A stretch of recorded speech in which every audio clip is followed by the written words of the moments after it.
And we're live.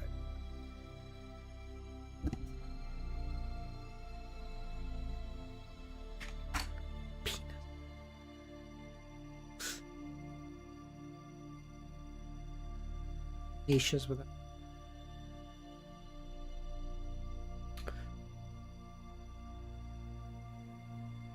Kami, Bug, how's it going, guys? Look who decided to wake up. I took a tiny nap, okay? God, you're overreacting. Lucius, Bullseye, how's it going, guys? Stay with me.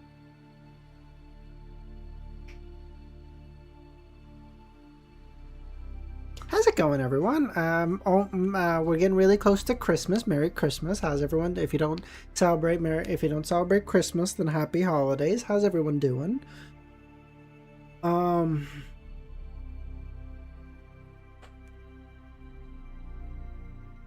N-O-I Noel.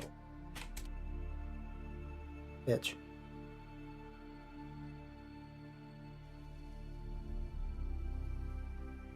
Noise, noise. Good to hear. N-O-L-I.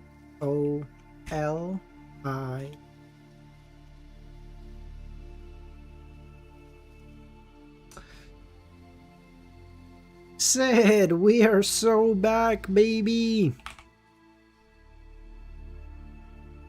Twill.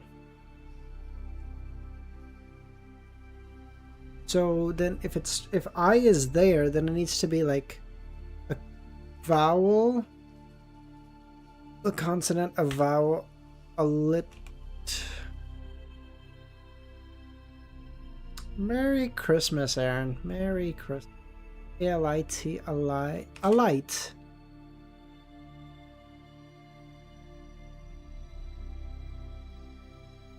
O-L-E-I-L-I.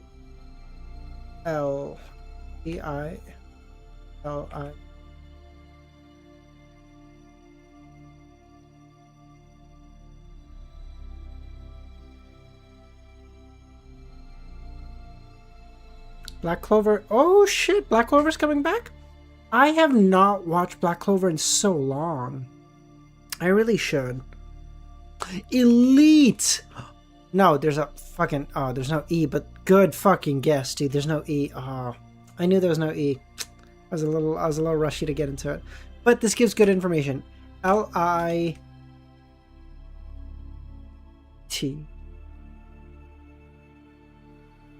In my mind, it has to be an A.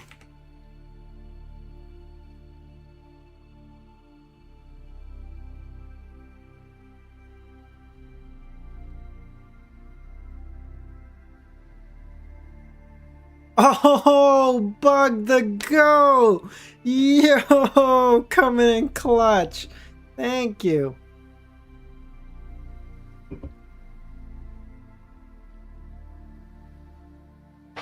Yo, the fucking clutch up. Crazy work. Can you guys hear the music, by the way? Oh, okay, the music was just... That song was just ending, that's why. I remember when you didn't want chat to help you? I have given up all pride. I've lost everything. I don't care. Kryptonite, Superman. No, wait. Kryptonite, Achilles heel, soft spot, downfall.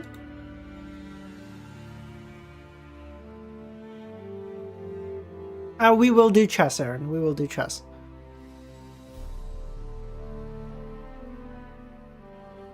Frankenstein, Little Red Riding Hood. You watched To Be Hero X? I watched a couple episodes of it, Sid, but then I just got busy and I stopped watching it. I liked it, I just literally stopped watching it. I don't know. New JoJo's arc is coming, should I start watching? Bullseye. Everyone should always watch JoJo's, okay? It is the best shit in the fucking universe. I love JoJo's. Can't compliment it enough.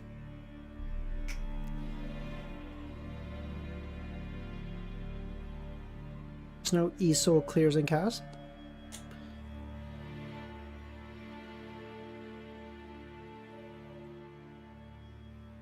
Little Red Riding Hood, Frankenstein, Dracula, Oedipus Complex. I've heard of it. I don't know what it is offhand though. unconscious, alter ego, dogma, Superman? I was thinking like split personalities or something.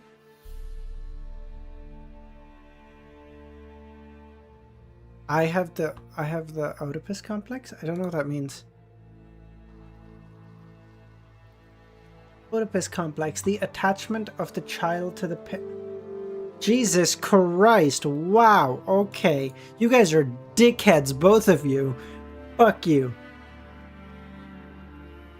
Oh, sorry, no, just you, Bug. You're a piece of shit. Never mind. Never mind, just you, Bug. You're a piece of shit. That cancels out your fucking Wordle clutch up, okay? Fuck you. Dracula Red Riding Hood?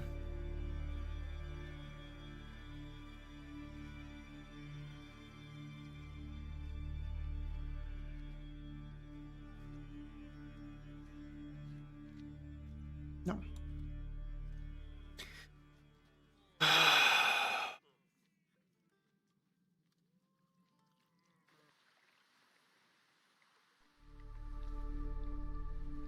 Okay, dogma, fixation. Bitches love cannons. Fuck you, but I didn't know what it was. I asked a question, you dickhead.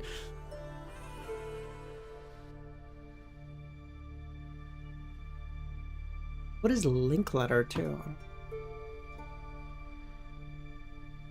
Superman's super ego. That's what I have. Okay, super ego, Oedipus complex, fixation. I'm thinking like, I've already done this, so I can't help you. Okay, all good. I'm thinking like something. Doesn't Darth have super ego? Maybe. Hog went away. I don't know. Frankenstein no, Frankenstein. Dogma. Fuck. Freudian concepts. I was so close. Unconscious. Fuck. Characters in capes. So obvious. Sausage? What? Aaron, you want to play chess, or were you just asking in general?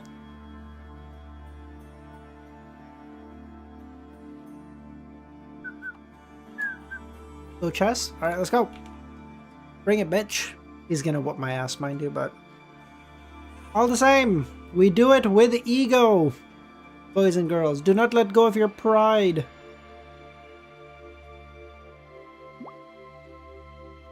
Alright, bring it, bitch.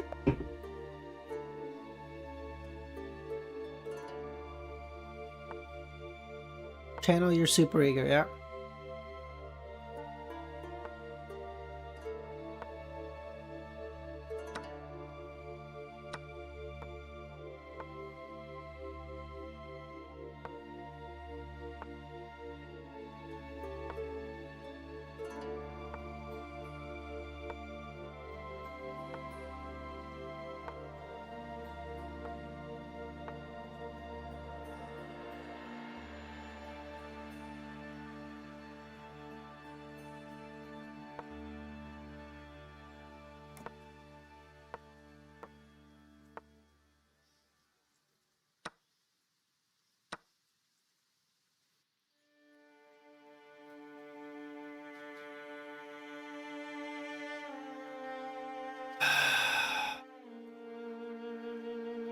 Sec.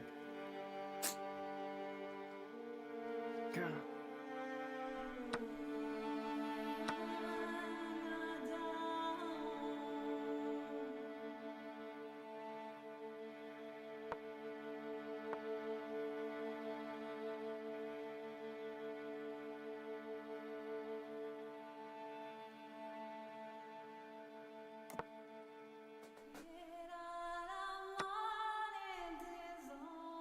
Wait, if I go here and he goes here. Oh, but then I take with this. So No, but if he goes here, then I have to take here. Fucking crucified. No. Oh, you bitch. You bitch.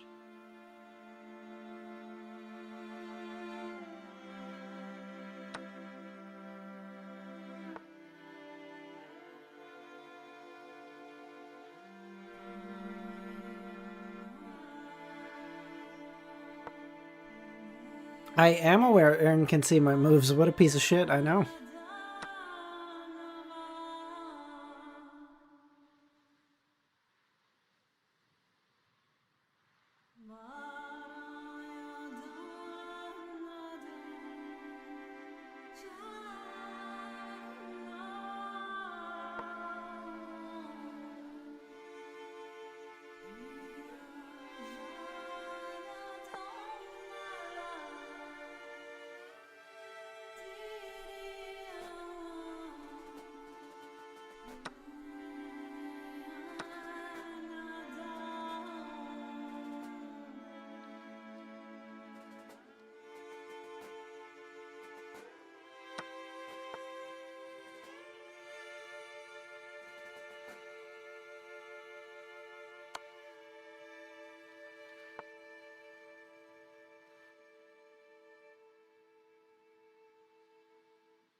Right up until the end when I just fucking lost my brain cells, it was close, okay? It was actually close. Right up until the end game. It was a decent game. I was just fucking, as soon as just the rooks were on the board, my fucking brain just turned off. Oh my fucking god, that was so bad. Fuck. No, I don't even want to play anymore. Oh god. I did. He did win. Okay. Let's just review. I gotta need to prep for that. Yeah, it's fine.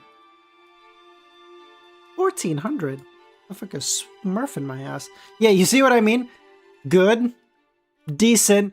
Your brain is fucking just turned off, brother. Go to a mental hospital. What are we doing? Because if we look right up until the end, it was like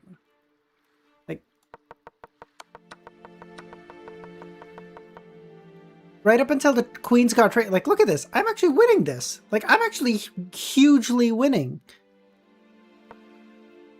Okay, that's not a bad, but like, I'm still up. And then he does his, and it's like, you're literally the dumbest human that has ever lived. Like, you've never learned to think. Actual fucking idiot. I was like, oh.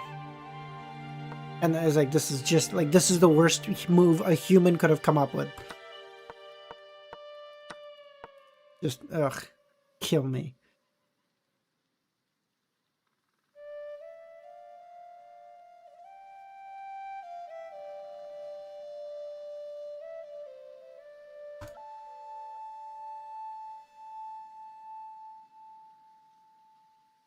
What chapter are we starting with today? 118. I grab tea. There's a music change to the pepper. Sounds good. Thanks, buddy. Summoning. Yeah, I saw it. Yeah, I saw it too, Aaron. Before I started stream, I saw it. I was there for a quick second.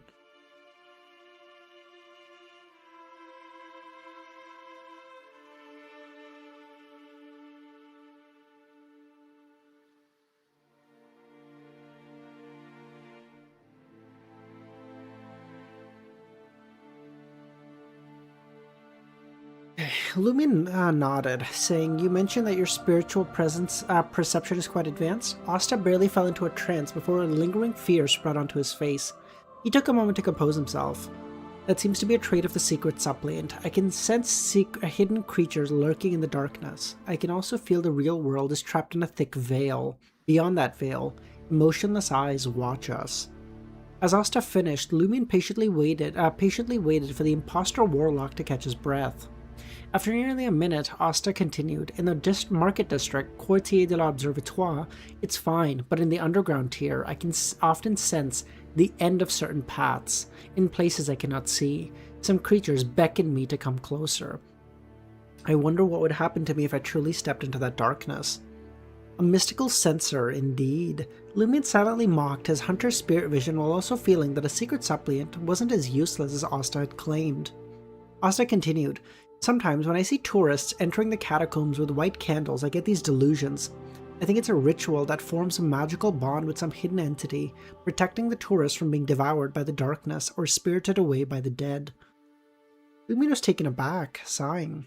In terms of mysticism, a secret suppliant is quite potent. They're just not skilled at combat. From Asta's point of view, Lumion suspected that carrying a lit white lantern from the catacombs was indeed a ritual, allowing visitors to evade the hidden perils.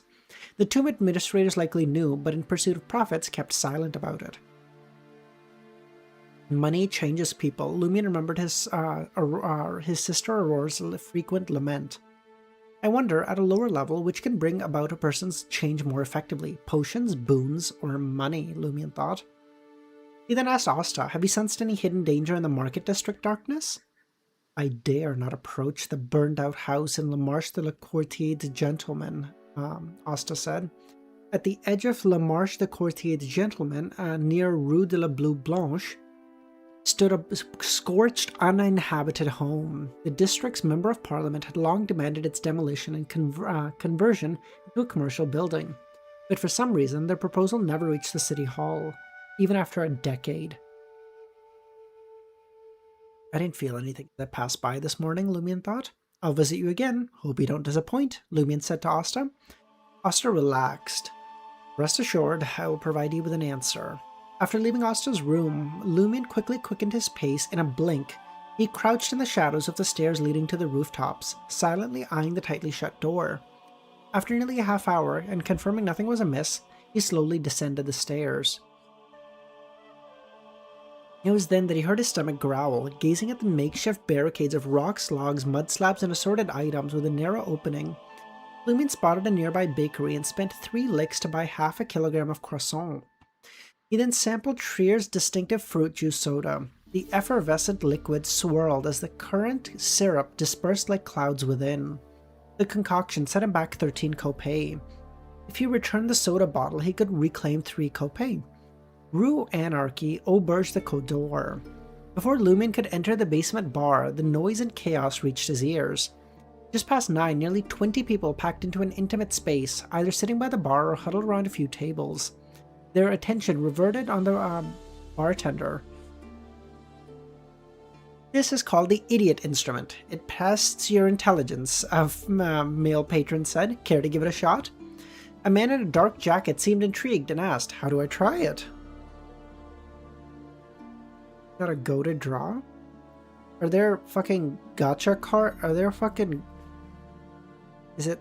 I thought it was like a set deck or whatever that came. Is it like a actual Pokemon card?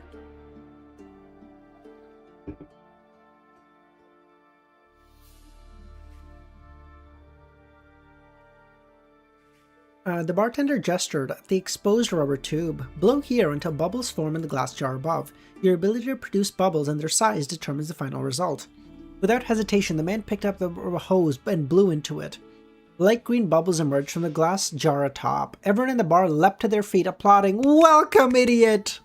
The man looked bewildered for a moment before finally understanding the joke. His face flashed crimson. 5 cards per pack? Oh, cool. Ah, that might be cool. I'll look into it. I don't know where to order those. Into it. Actually, no, not that. This was an expensive month. Maybe next month.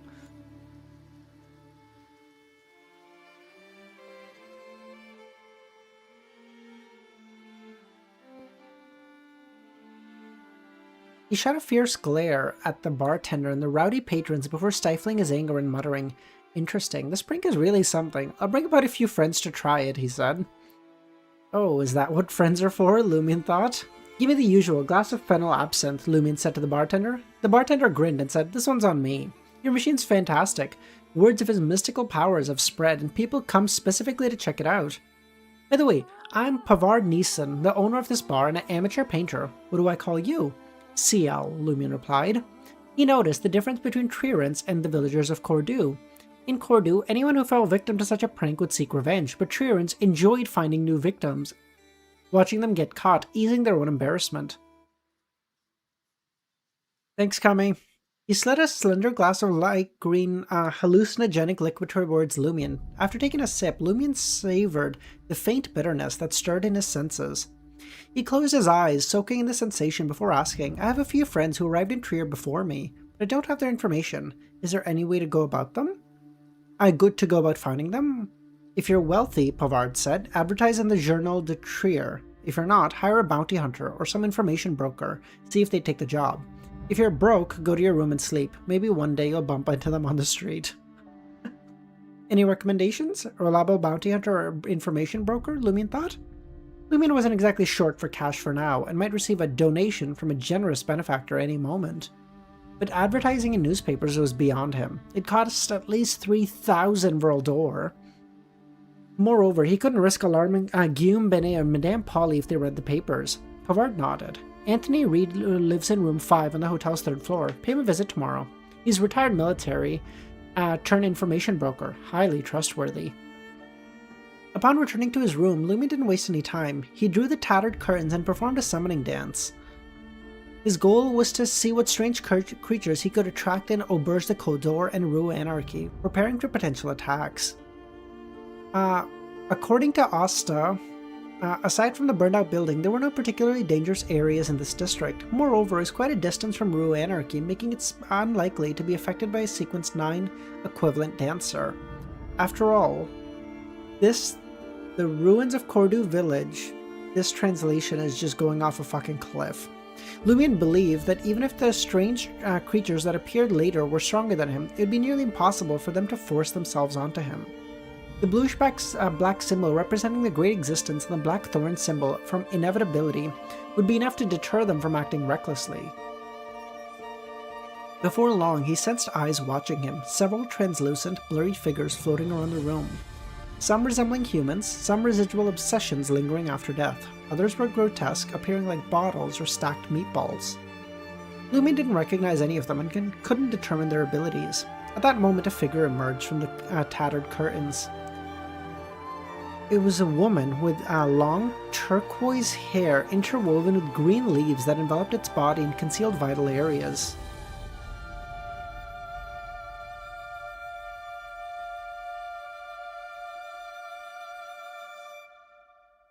I didn't read that at all. What?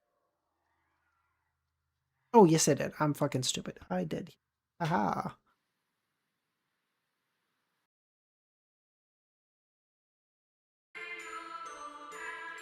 I'm stupid.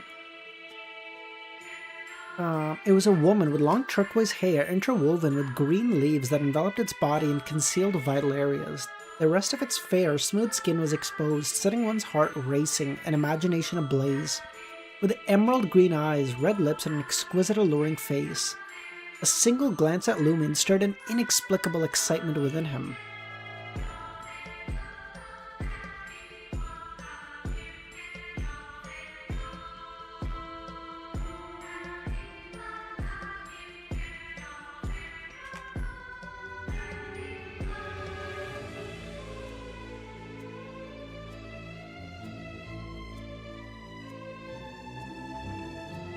Almost simultaneously, Lumion felt his hair stand on end as a chill ran down his spine, experiencing a strong sense of doom. Suddenly, he pulled out fallen mercury from his waist, ready to rip off the black cloth wrapped around it. The translucent figure with turquoise hair and leafy coverage floated in midair, scrutinizing Lumion, its emerald green eyes shifting between a misty and smiling expression, reminiscent of a deep vortex enticing the human soul to sink into it. On one hand, Lumion experienced a familiar yet foreign urge that swept through his mind, disrupting most of its thoughts. On the other hand, he couldn't help but feel fear, akin to a flying insect encountering a spider. He slowed down his dance, prepared to stop at any moment. The woman displayed an eager expression, but instinctively sensed something was amiss and hesitated. Sometimes it leaned forward, sometimes retreating into the curtains, ultimately doing nothing at all.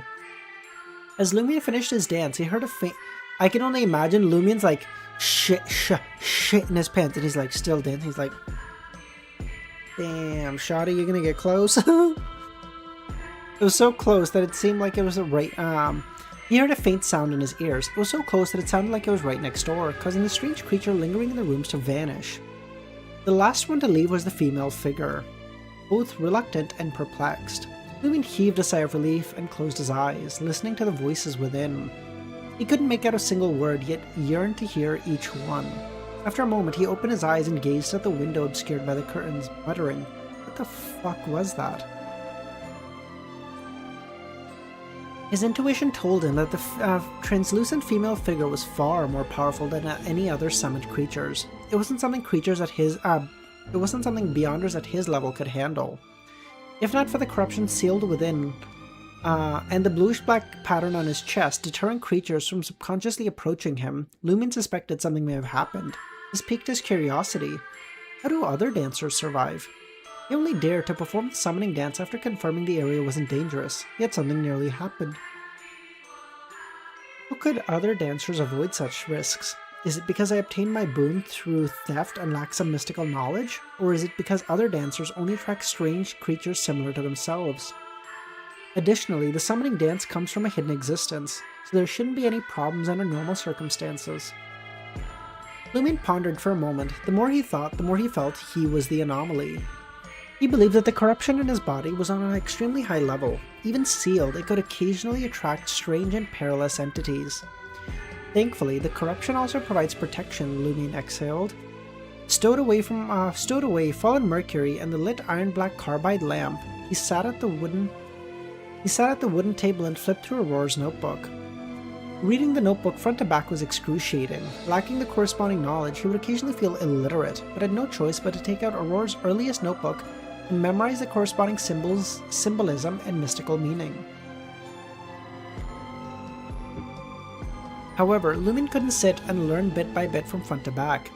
He believed that if Aurora's witchcraft notebook truly concealed crucial information, it would definitely be in the content from the past year or two when anomalies started happening in Cordu.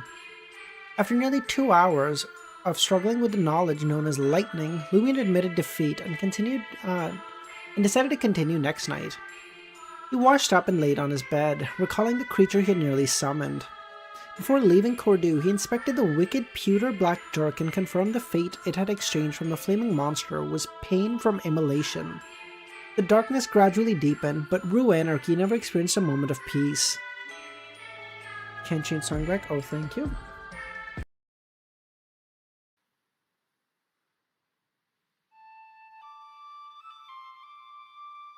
Singing, shouting, cursing, fighting, all filled the air, composing a nocturnal symphony. Lumion had grown accustomed to the noise. Unknowingly, he had drifted to sleep. At 6 a.m., the cathedral chimed. Lumion woke up punctually, but was reluctant to open his eyes. After a few minutes, he sat up and fastened fallen mercury to his waist. His dreams had been chaotic, but nothing unordinary. Am I overthinking it? Lumion thought. He opened the door and walked to the nearby restroom. As the morning light, using the morning light streaming through the window, he examined himself in the mirror. Compared to last night, he hadn't changed at all. The color and length of his hair were the same, and wouldn't reset with his physical condition. Lumion bent down and brushed his teeth. As he rinsed his mouth, he caught sight of Charlie entering from the corner of his eye. Don't you live on the fifth floor? Lumion spat out. He yawned. Can you believe it? Those guys are up before 6. The washroom on the 5th floor is packed. I still like this washroom on the 2nd floor the most. Do you know why? It's clean. Although that bastard Laurent has high eyebrows and doesn't know how to help his mother, he has strengths. He loves cleanliness. As long as he's in the apartment, he cleans the room every day and takes care of the washroom too. Could it be that he can't use the washroom if it's dirty? His expression of the young man named Laurent had been that he was cold, haughty, and impeccably dressed. He thought highly of himself and seemed oblivious to his mother's plights. He didn't strike Lumion as someone who'd clean a bathroom. Previously, Lumion had assumed that the other tenants on the 2nd floor had grown fed up with the landlord's penny pinching and had taken it upon themselves to clean the shared spaces. Lumion looked at Charlie's haggard face. You hit up Rue de la Muriel? Muriel?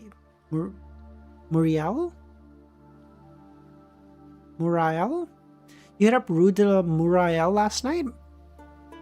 How can I afford to go there? Charlie said. That was Trier's infamous red light district. But I'll definitely go there one of these days, Charlie said. I got back to the hotel at 10, then I went to the underground bar and drank till midnight. In the wee hours, I even had a vivid dream.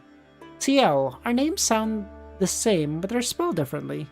Can you imagine how ecstatic I was in that dream?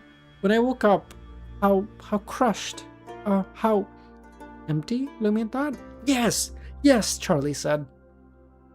You had a wet dream, Lumion said. It was the most lifelike dream I've ever had, Charlie shivered. The woman in it was far more beautiful than any here. She was so tender and passionate. I never wanted to wake up.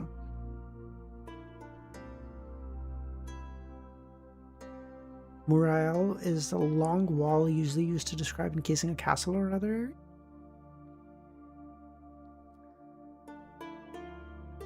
Is the way I'm pronouncing it now kind of okay, Kami, or is it just fucking wrong? Well, you clearly couldn't hold out too long. Waking up was a mercy, Lumion jested. I'm planning to head to Rue de... Don't bother. Yeah, fuck you. Fuck you. I knew it was bad, but that... Yeah, it still hurts.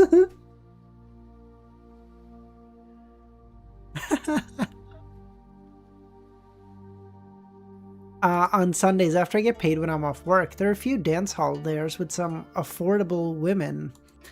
A coworker told me that I only need 52 kopei to treat myself, but right now, I've lost interest. You know what? A wealthy guest at the hotel has been treating me quite well, asking me to deliver food and tidy up their room. A man? Lumion thought. Lumion inquired with a hint of mischief. Charlie shook his head. No, it's a lady. I think she's taken a liking to me. I'm torn. If she makes a proposal, do I compromise my principles? You know, these sorts of things are common in Trier. It could be my ticket to my first payday. I figured you wouldn't hesitate. Even though they'd only known each other for 2 days, Lumion was convinced Charlie's moral compass was quite flexible. Okay, Jesus, Kami. Listen, don't pretend like you're above it, okay? If you were in his circumstances, like having no money to your name, you'd take that fucking option, bro.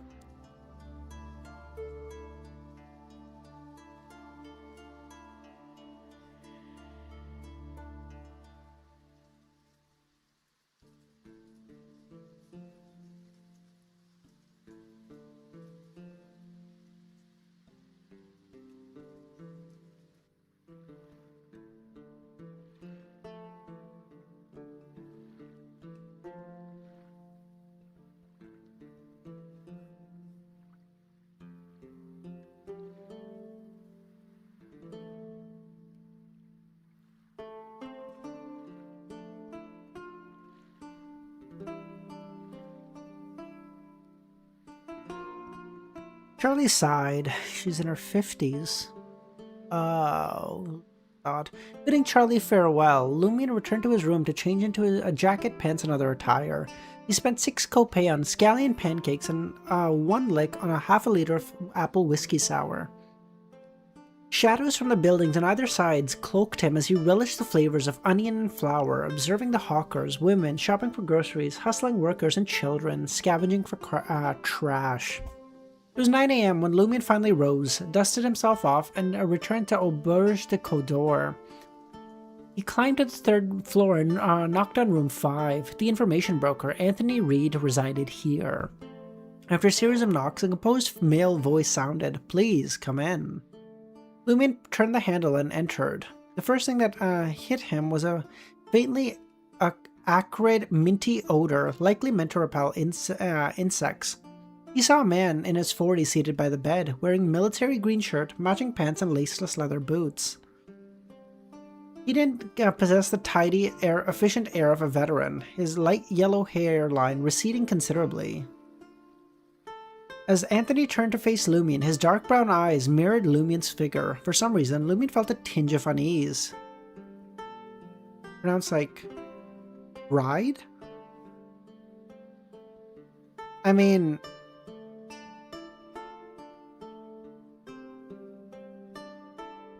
in English, it would be pronounced read, but given that it's a French setting, I will take your word for it. Okay.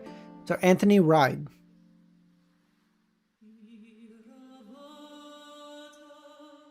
Okay, we might be able to read a couple more chapters. I'm kind of going a little bit faster than I anticipated. We're starting Baldur's Gate in like an hour and a half, but it's been like 20 minutes and we're going faster than expected.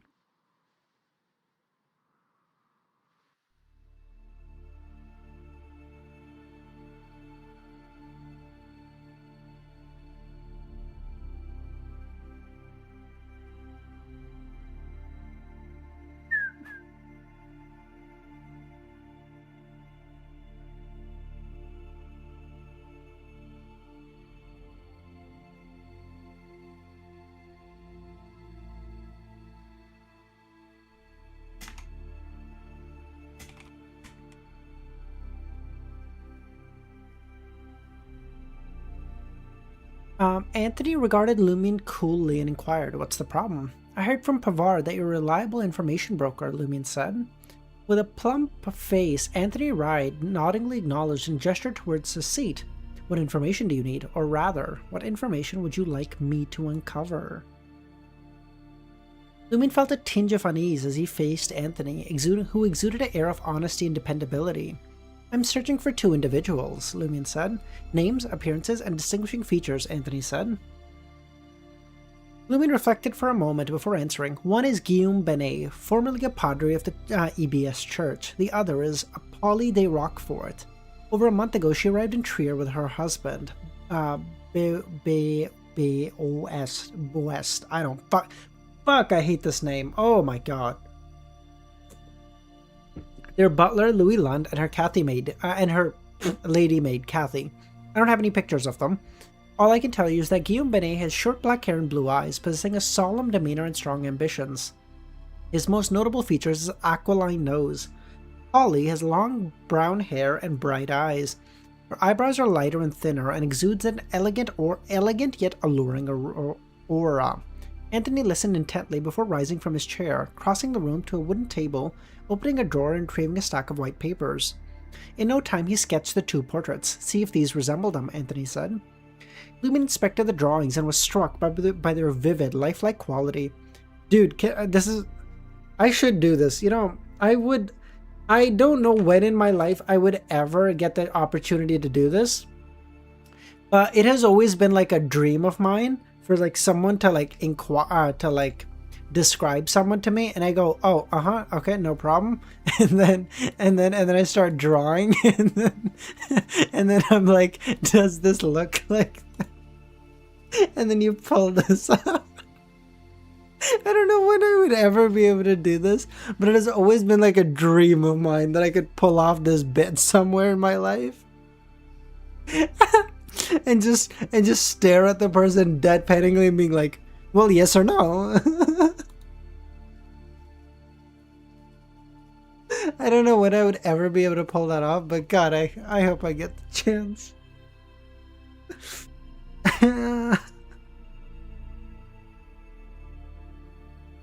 Oh my God. What the fuck did he... Now this... Oh, I have seen. Yeah. Yeah, exactly, yeah.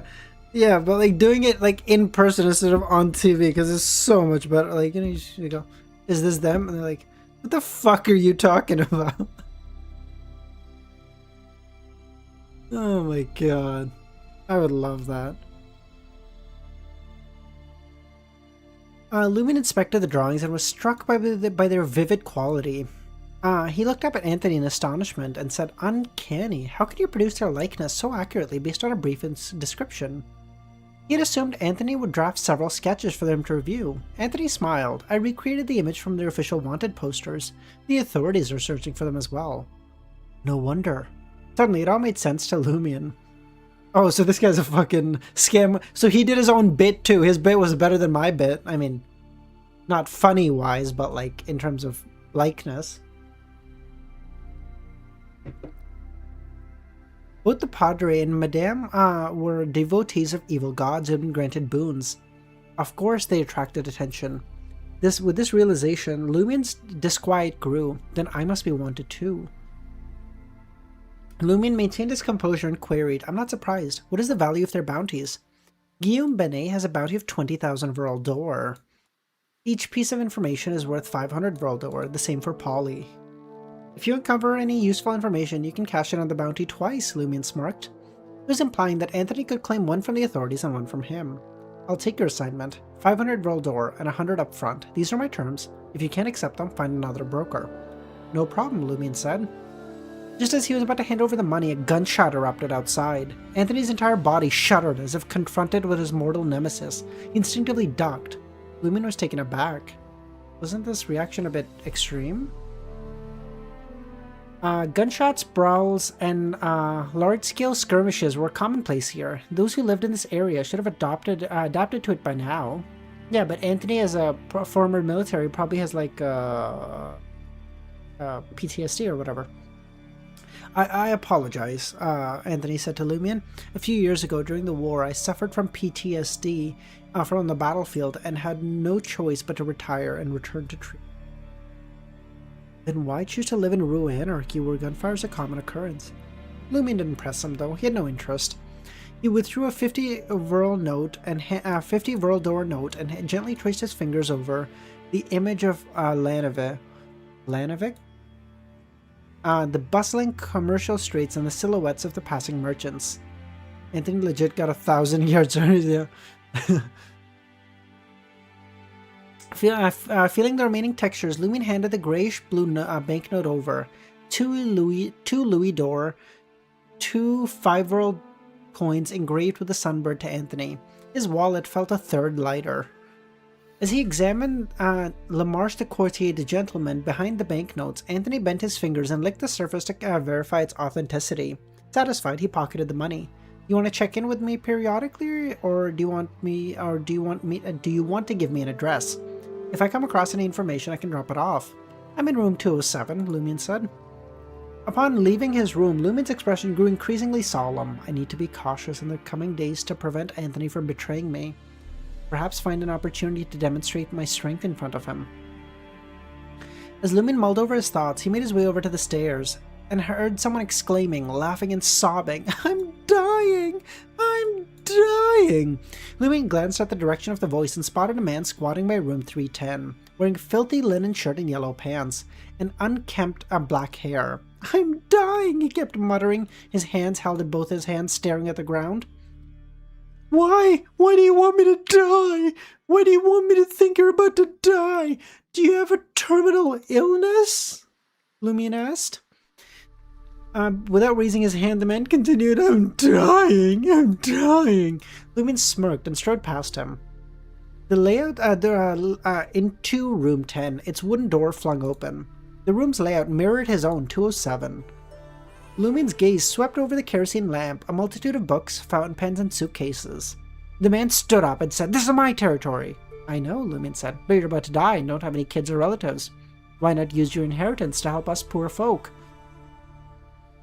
He observed that the madman was only in his late 20s. His bushy black beard had been left unshaven for God knows how long. The madman stared blankly for a few moments before clutching his hair. "They're all dead.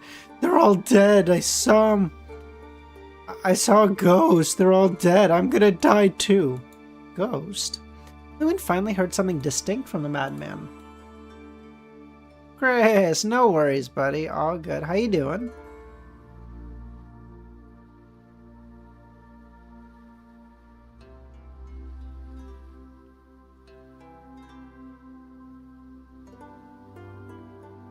It deliberately provoked the man to see if he could elicit a reaction. The positive feedback made him feel as though he was making progression with his potion. One of the acting principles of a provoker is that provocation is only a means and not the end. Lumion studied the madman thoughtfully and inquired, why would the ghost cause them to die and push you to death's door? "Anyone who sees the ghost will die. Their families will too. They'll die within the year," the man said. Is this a madman's delusion, or did something happen? If so, is it a curse? Lumen prodded. "When did you encounter the ghost?" "Didn't hear from you this weekend?" Yeah, Chris, I'm good. Sorry, just doing some Christmas stuff with the family, so I couldn't find much time. I apologize.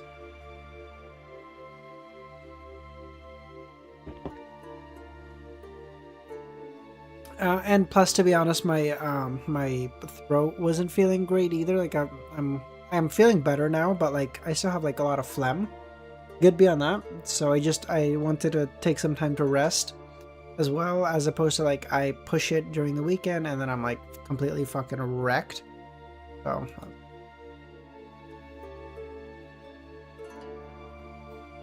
Underground. It's beneath the market district, the man said. The underworld is beneath the market district? Couldn't he just report it to the churches and have them send people to eradicate the unclean beings? Lumen mused silently. Seeing that the madman had reverberated to his "I'm dying" state, he abandoned the matter and left. Tomorrow was Sunday. Lumen planned to visit Mason Cafe and Quartier des Jardins Botanique at noon to familiarize himself with the area. In the afternoon, he'd head to the underground cemetery to see if Asta had received a reply. The alleys around Rue Anarchy were cluttered with obstacles made of rocks, wood, branches, and assorted debris. Even on the main road, one could stumble upon them from time to time. However, there was already a path wide enough for two carriages to pass through.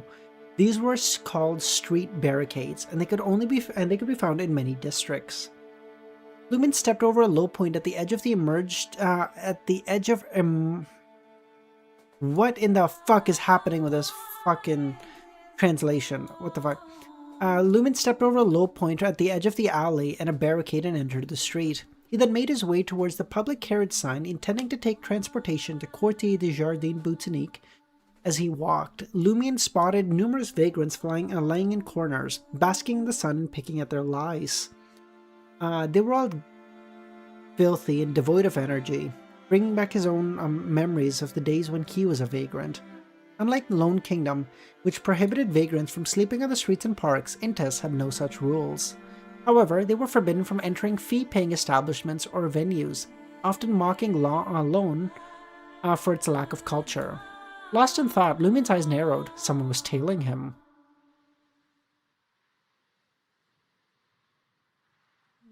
Can I just say how much I hate the fucking title of this fucking chapter already? What in the fuck is this? Speak a language! Speak a normal fucking language! Oh god, kill me. It's gonna... It's...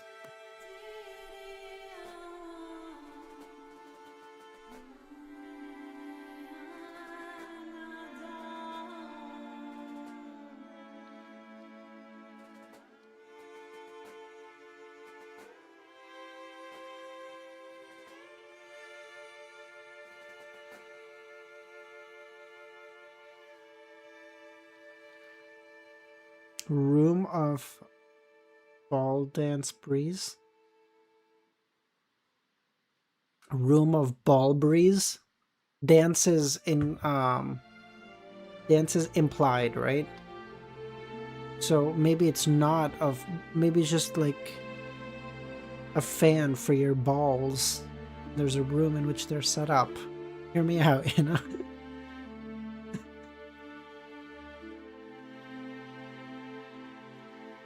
Wallflower, have a good night, buddy.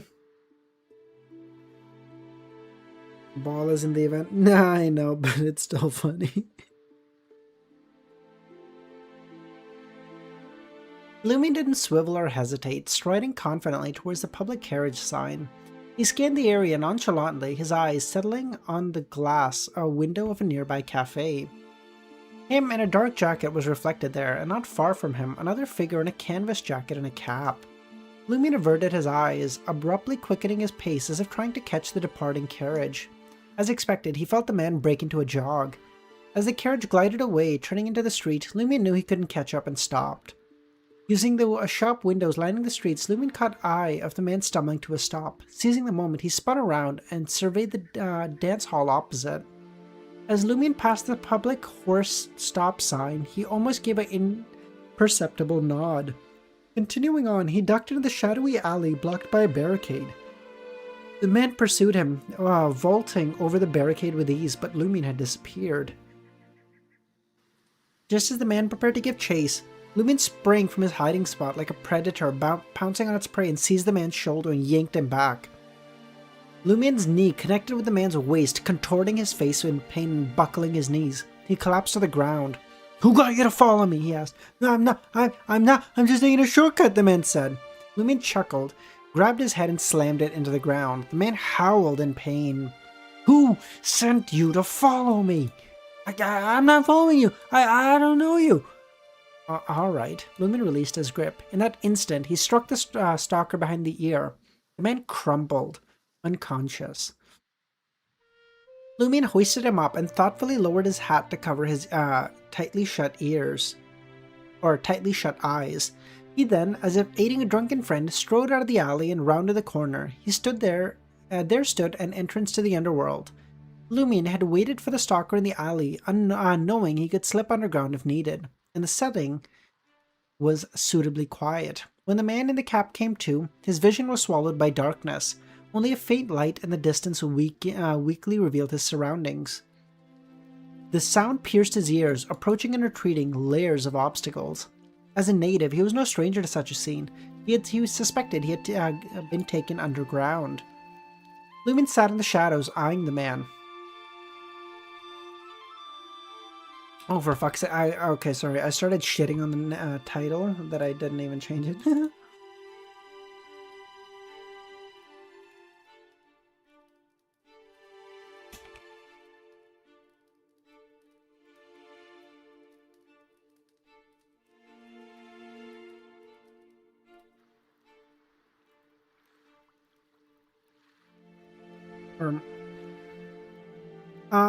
Getting hit in the solar plexus would knock the wind out of you.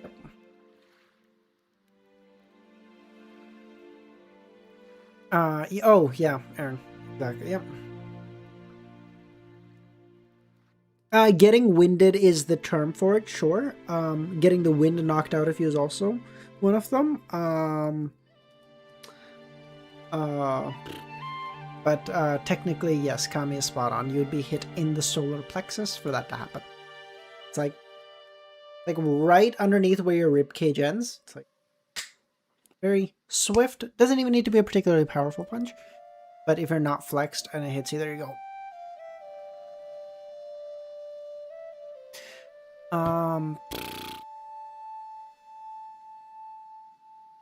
You have two choices, Lumion said. Either tell me who sent you, or I'll take you deeper underground and bury you there. You know people go missing in Trier. You won't be the only one today. As for me, I'll navigate these underground streets and move to another district. Realizing Lumion had an escape plan and was ready to silence him, the man said, it's Baron Brignay. Baron Brignay? The boss of the mob? And a creditor of Asta Truel? That and getting your balls kicked, which hurts more? Oh, getting hit in the solar plexus doesn't hurt. It doesn't, like, hurt. Getting kicked in the balls just kind of hurts.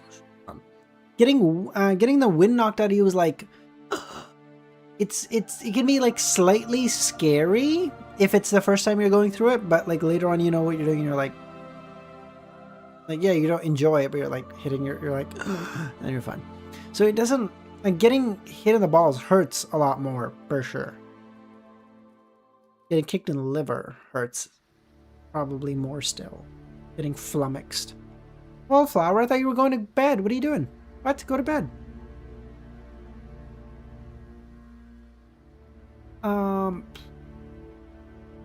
Lumion was baffled, which convinced him that the man wasn't lying. If he wanted to fabricate a story, he wouldn't have chosen a mastermind Lumion couldn't fathom. Why is he following me? Lumion frowned. I don't know. He just wants me to follow you and see where you'll go. Where is the Baron now? That's how Houdini died? That's not true at all. If there's anything else, he's usually at Sally de Balbris, on Avenue de Marche. Lumion recalled the landmark buildings in La Marche de Quartier de Gentlemen. Avenue de Marche was a main road connecting La Marche de Quartier de Gentlemen to the Suhit steam locomotive station. Houdini did get How did Houdini die?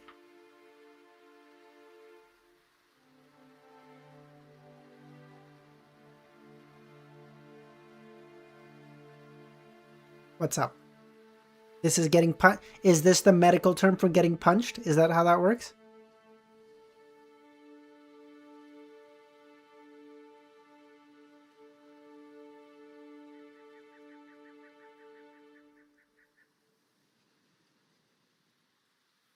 Houdini died on October 31st at the age of 52 from swelling of the abdomen, possibly related to appendicitis and possibly related to punches in the abdomen he received about a week and a half earlier. Witnesses at the event speculated that it was caused by Jocelyn Gordon, who repeatedly struck Houdini's abdomen. The accounts of the witnesses, students named blah blah blah, generally corroborated each other. Price said that Whithead had asked Houdini if he believed in the miracle of the Bible and whether it was true. And whether it was true that punches in the stomach did not hurt him. Houdini offered a casual reply that his stomach could endure a lot. Whithead delivered some very hammer-like blows with below the belt. Houdini was reclining at the couch at the time, having broken his ankles while performing several days earlier. Price said Houdini winced at each blow and stopped Whitehead suddenly in the midst of a punch, gesturing that he had had enough. Didn't he die from death? True, Aaron. Truer words. So, wrong, Kami. He didn't die that... If he died from the fucking punches, it would be extraordinary, because he died a week and a half after. That would make no fucking sense.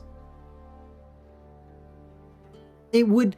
Now, if you want to say, like, the punches caused some inflammation in his stomach, which caused his appendicitis to get worse, and then he died from that, sure, you can say, like, it was a contributing factor. I'll give you that. No problem. Delayed punches.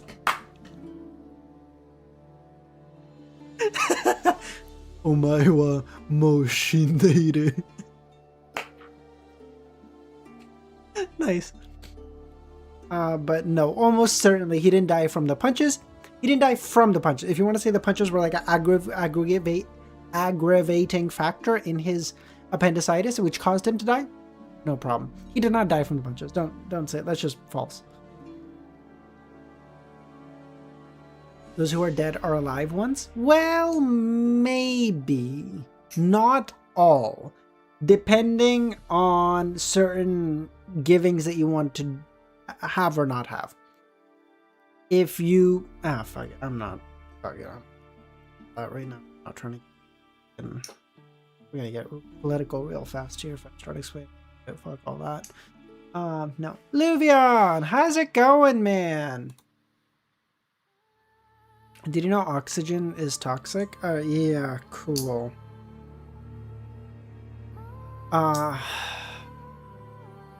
Did you know oxygen is the best drug? If you don't take it for like 3 minutes, your body starts jonesing for it. Crazy. It has been a while, man. We're going good, Luvian. We're doing good. We're doing good. Making our way through Volume 2. So far, so good.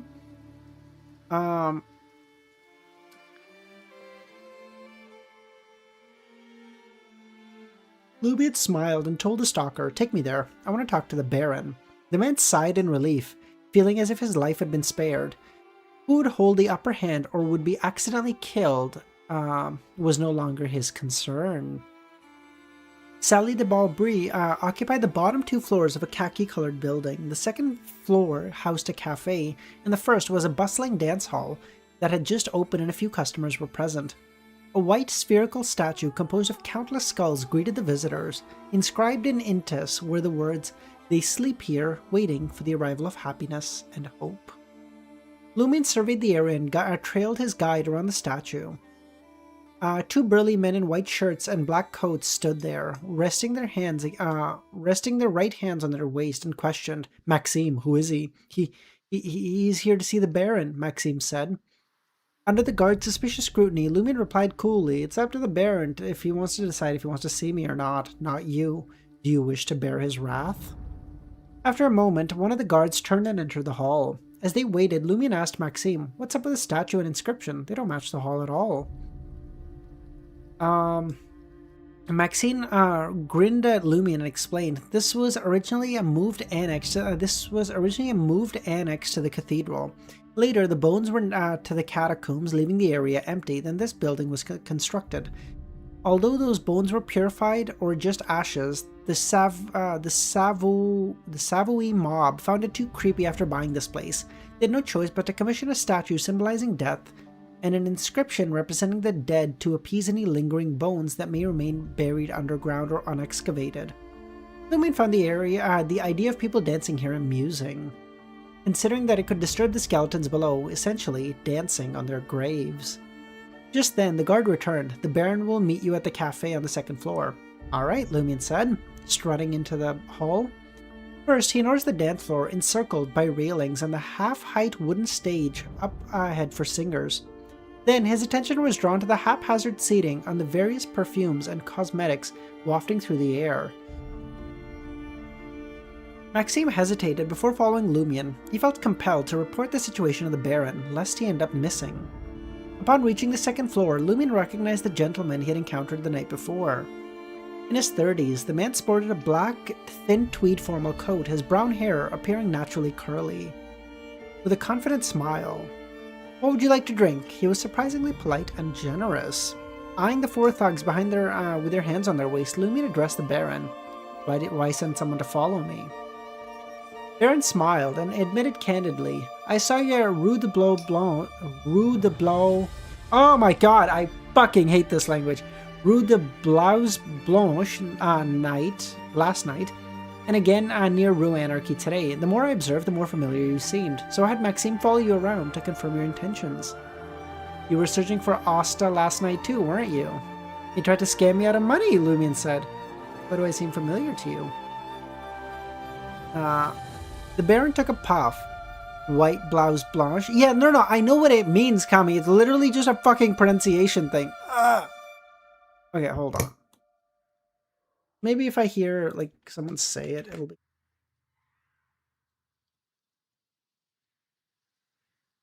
Rue des Blouses Blanches. Rue de Blue Blanche. Oh my god. What a dog shit language, dude.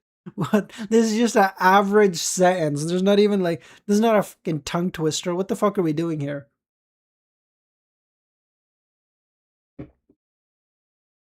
I would trust him to say mayonnaise. You're such a piece of shit.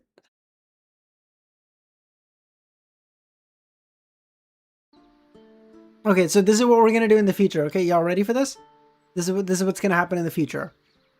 Baron Brignay smiled and admitted candidly, "I saw you at Rue des Blouses Blanches. last night, and again near Rue Anarchie. today. The more I observed, the more familiar you seemed. So I had Maxime follow you to confirm your intentions in the market district. Is this better? This is what you want to do? This is what you want to do?" Mayo de noche.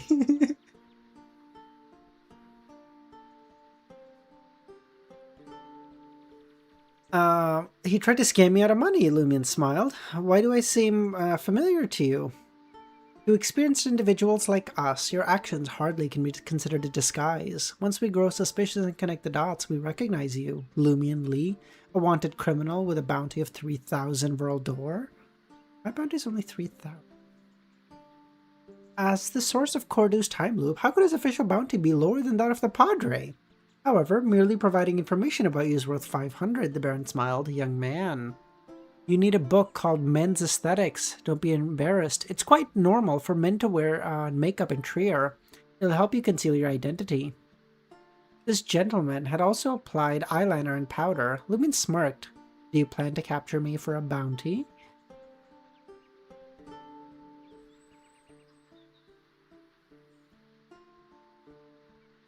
Okay, maybe the fucking chapter... I don't know if the chapters in COI are smaller than those of Lord of the Mysteries. But, like, this is my 5th chapter. I'm about to read 5 chapters in, like, an hour. That's crazy. It's like double my normal pace.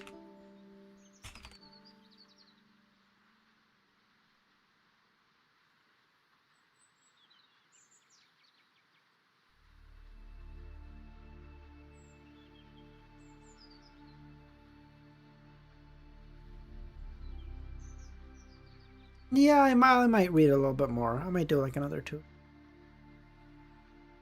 That time. He's in wisdom.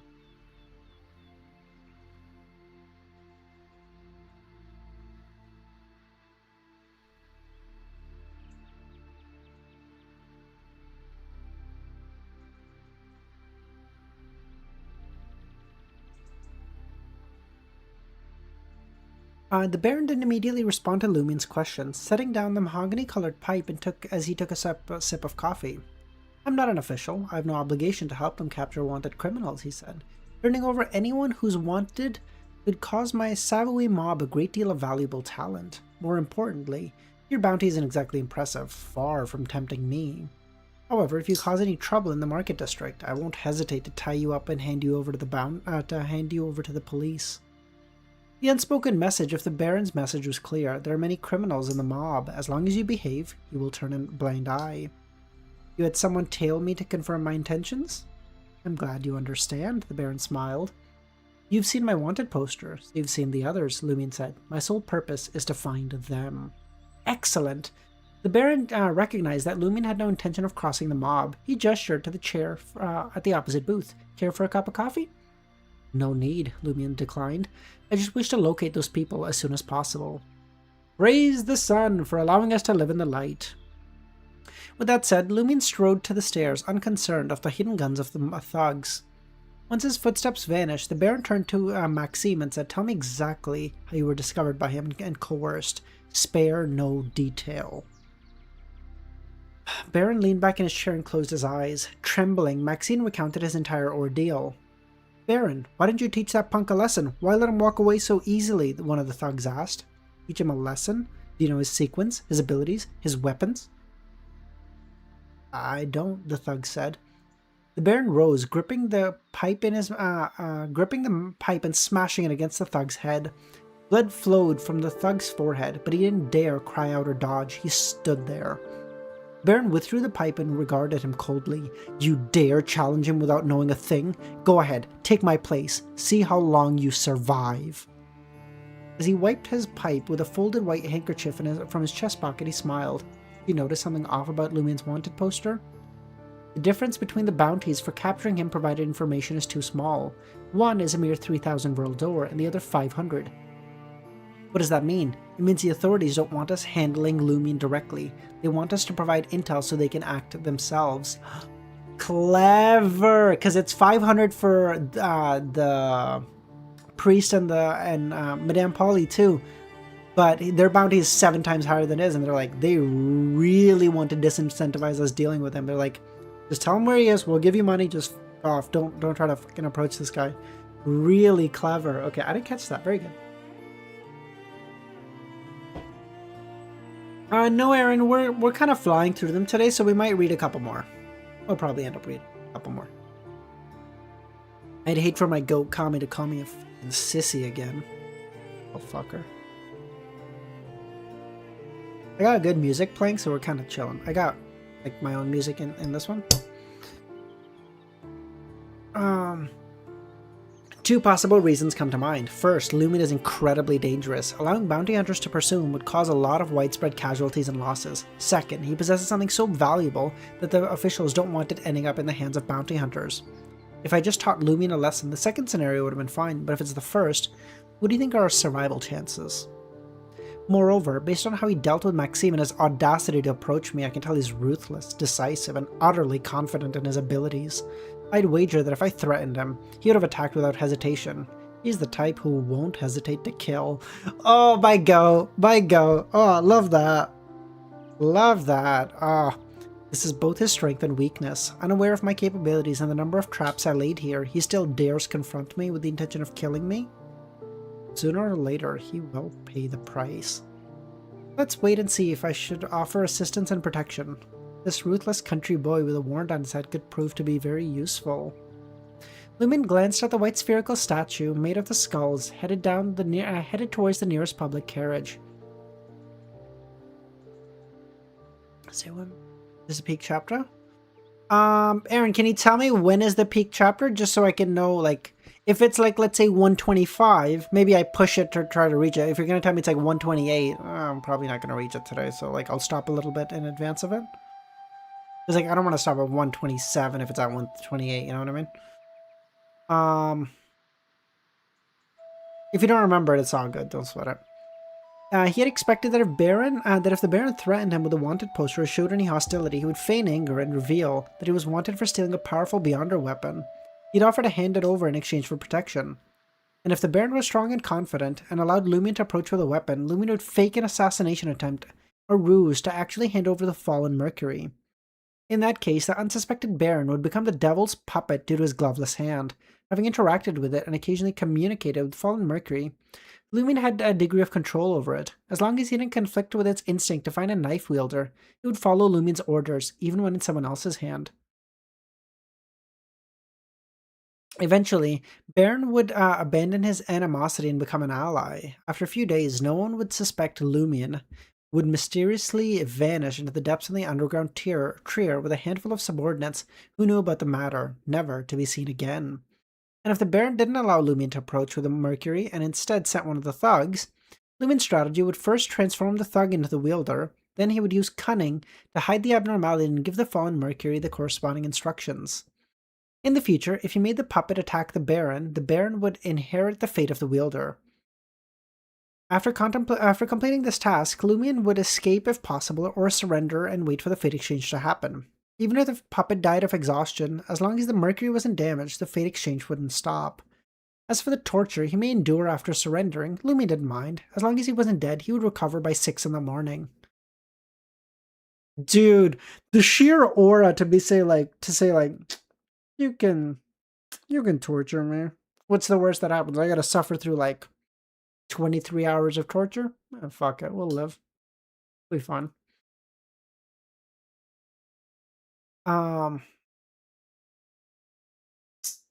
bad if I'm spoiling. Does not say the spoil. Yeah, all good, Aaron. You're good.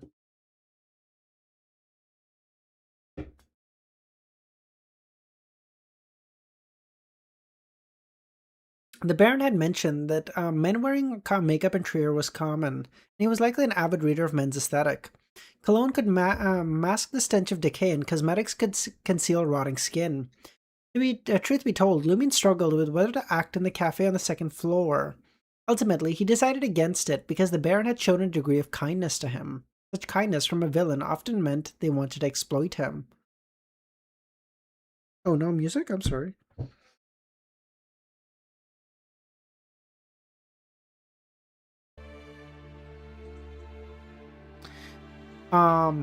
If the Baron wanted to use me, he'll help me conceal my identity and inform me of any unusual movements from bounty hunters. Lumion smiled. This was a good thing.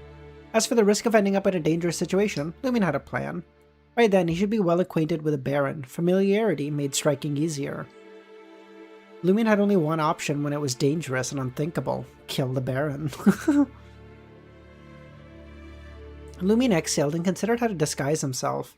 Additionally, initially he had been confident in his disguise. As long as he didn't reveal his connections to the Padre and Polly, like with Anthony, he didn't think he'd be recognized. However, the incident with the Baron made him realize he had underestimated other Beyonders.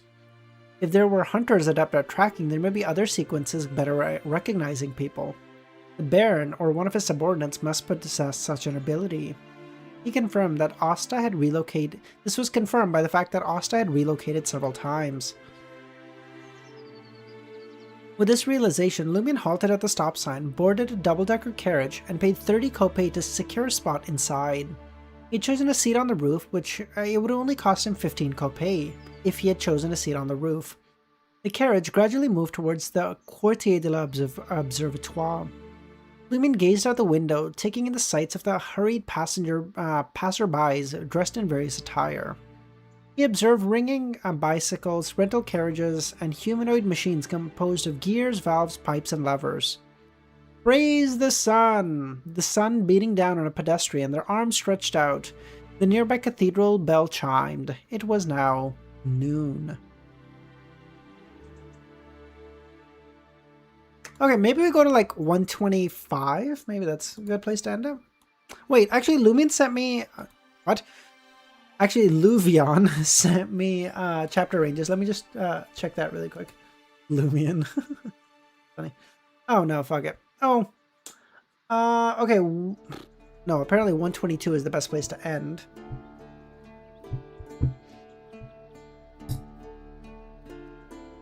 So I'm going to be breaking that anyway. So, fuck that. We'll just go to like 125 then. Unless I end here, so fuck it. 125 and get to 134? Okay, dope. So, yeah, good news, bad news thing. No stream tomorrow. We can stream on Christmas. We can stream on Christmas Day, but Christmas Eve is a no stream day. Christmas Eve is no go. Christmas Day we can stream. No stream tomorrow.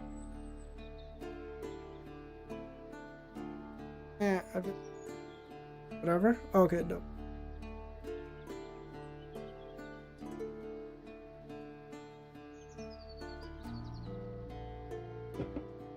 Merry Christmas, everyone. Yeah, if you don't enjoy, if you don't celebrate Christmas, happy holidays to everyone. Hope you guys get to spend some time with your family or loved ones. I just want to say, like, seriously, thank you, fucking all of you for being here, and like for all of you for like just, you know, joining me for this whole thing over the past year. It's been fucking crazy, man. We'll keep going. We'll keep going. Hopefully next year is even better than this year. Yeah.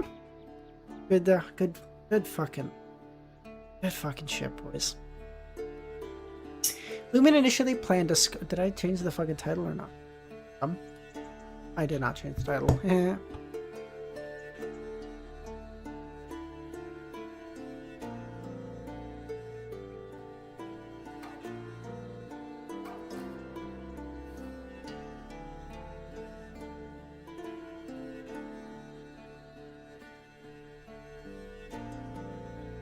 What are you eating for Christmas dinner? I don't fucking know, dude. I don't cook. Or dude, my ability to cook stops at fucking instant noodles, okay? And scrambled eggs. That's my lot. If there's anything beyond that, I'm ordering takeout. I'm not, bro. I can't fucking cook. I don't know. We always do dinner at my aunt's place, so I don't know. She always makes a spread. I don't fucking know. I couldn't even begin to answer that for you, D. If takeout was not an option and there was no eggs or instant noodles at home, I would just starve to death. There's no fucking another option. Lumen initially planned to scope out the Mason Cafe before noon to ensure he knew how to escape after his treatment the following day. However, the incident with the Baron had significantly delayed him. He had no choice but to find Asta first and visit the cafe after. Asta was in his usual spot, by the entrance in the catacombs. The sound of footsteps caught Asta's attention. Expecting to make a quick buck, he froze in place. Quickly recovering, he stood up and forced a smile. Asta preempted. I contacted the organizer this morning, told him I have a friend who wants to attend the gathering. He hasn't yet replied. Kind of tradition in my country? Hey, good shit, D. Kami, what? That's not good, brother. What? What do you mean you don't eat for 4 days sometimes? That's not okay, Kami. You gotta eat something, brother. No. Listen, I may not know how to cook. That doesn't mean like I have a fucking... I don't know how people do this. Actually, I do know how people do this. I ask a rhetorical question. But like, the amount of people in like my age group... Okay, just for like 10 seconds, let's drop the Unk thing. That have no fucking food drive at all is fascinating to me. Like, dude, I fucking love food. And they'll be like, yeah, I didn't eat today, you know. I'll try to, maybe I'll eat like a couple eggs tomorrow, but like I don't eat much. I'm like, what the fuck do you mean?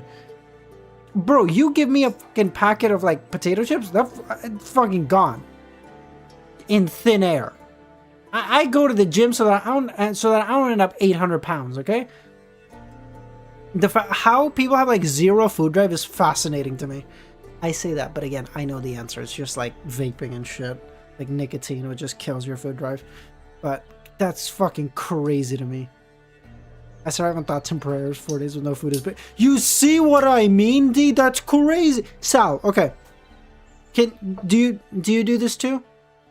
Like, I don't understand. I feel like I'm fucking crazy. Because everyone's like, yeah, I don't eat much, you know? Like, every couple of days I'll have like a bagel and I'm like, good. I'm like, motherfucker, what?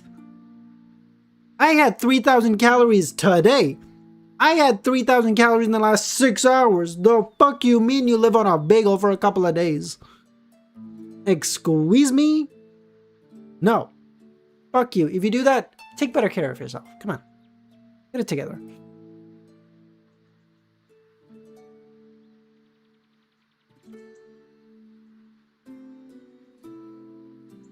I'm like that because of some other event. Listen, Kami, I hear you. Life is shitty, you know, sometimes you get in a bad mood or whatever, like stuff's happening. I completely hear you.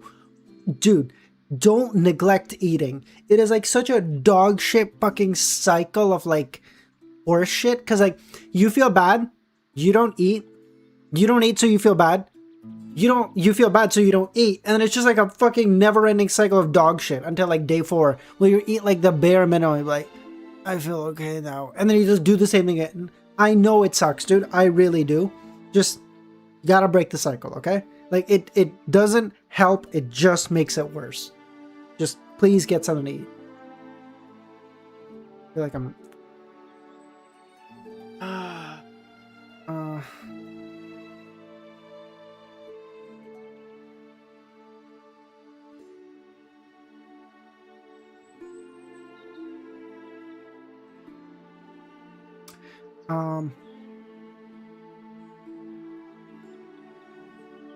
Okay, hold on.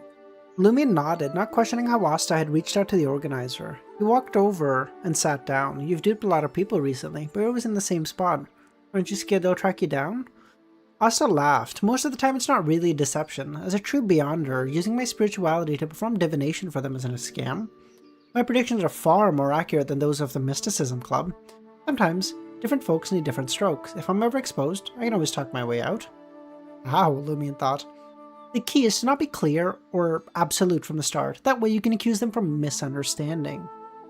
So when it came to this Samaritan woman spring, you agreed too easily and made your promise too definite. Yeah, I was cornered by the Baron. I just needed some money, Asta said. The right approach would have been to say I had a solution, but it was difficult. After you begged me repeatedly, I accepted your cash. Warning, I couldn't guarantee success. Evidently, Asta had pondered his mistake the previous night, considering how to avoid risks if he had to start again. He grew more animated as he spoke, only stopping when he noticed Lumion's grin. How could he openly tell— Oh, by the way, Sal, I think you came after, but Merry Christmas, dude. I don't know if you celebrate, but if you don't, Happy Holidays. How could he openly tell this dangerous man how to swindle him? Asta smiled and said, but I doubt this would have fooled you either. You're the most cautious person I've ever met. Lumion smiled. You really picked the wrong pathway. Asta didn't dare carry on. Instead, he asked, I thought about that. I never mentioned gatherings when we talked. I just brought up the potion's ingredient. How did you know it was a gathering? Lumion just chuckled. Gut feeling. Internally, he criticized. Aren't there two possibilities? Either a one-on-one deal or a gathering? There's a 50% chance of guessing right. There was no harm done if I was wrong.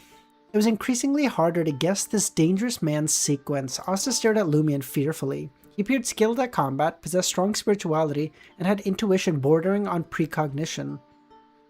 Okay, they're literally building him up to be a fucking god. Bro, he's none of that. He's kind of skilled in combat, has fucking not good spirituality, does not have a good intuition. Lumion savored the warmth of the bonfire and asked, how did you get involved with this gathering?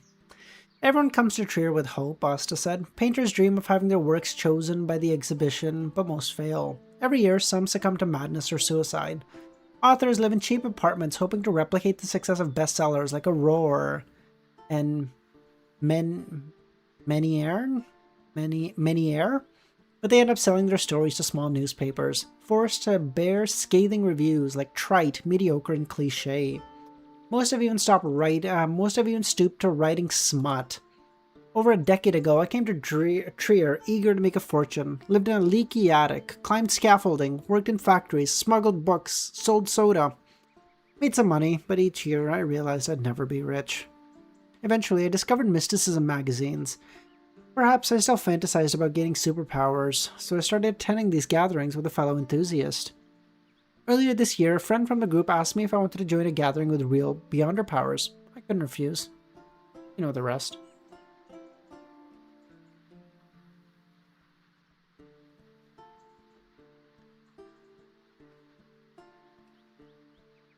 I mean, he's wanted for the same thing two others got to. Yeah, but I don't think Asta knows that, does he?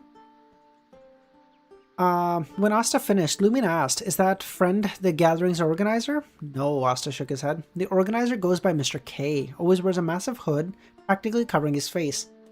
Mr. K of the Aurora Order, maybe? It would make sense, secret suppliant. Mr. K of the Aurora Order, selling secret suppliant. Would make sense.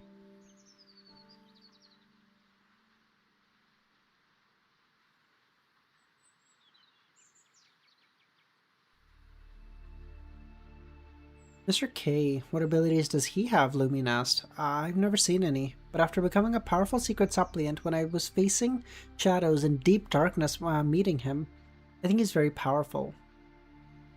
He seems powerful. I wonder who's stronger. Me? Sorry, him, the Padre, or Madame Polly? Lumion asked. Did you sense anything special around me? No, but your dangerous aura frightens me even more than the Baron. Good, Lumion smiled. Have you ever heard of Monsuri Ghost? Monsuri Ghost? Sequence of spirituality lets him feel more danger like the creature summoned by Lumion. Oh, true. Of course, as a con artist posing as a warlock, Asta knew many such stories. Legend has it that an evil spirit lurks in this dark, vast underground, always traveling alone, never seeming to reach its destination. Those who encounter the ghost either die, suffer instantly, or suffer mysterious deaths along with their families within the year.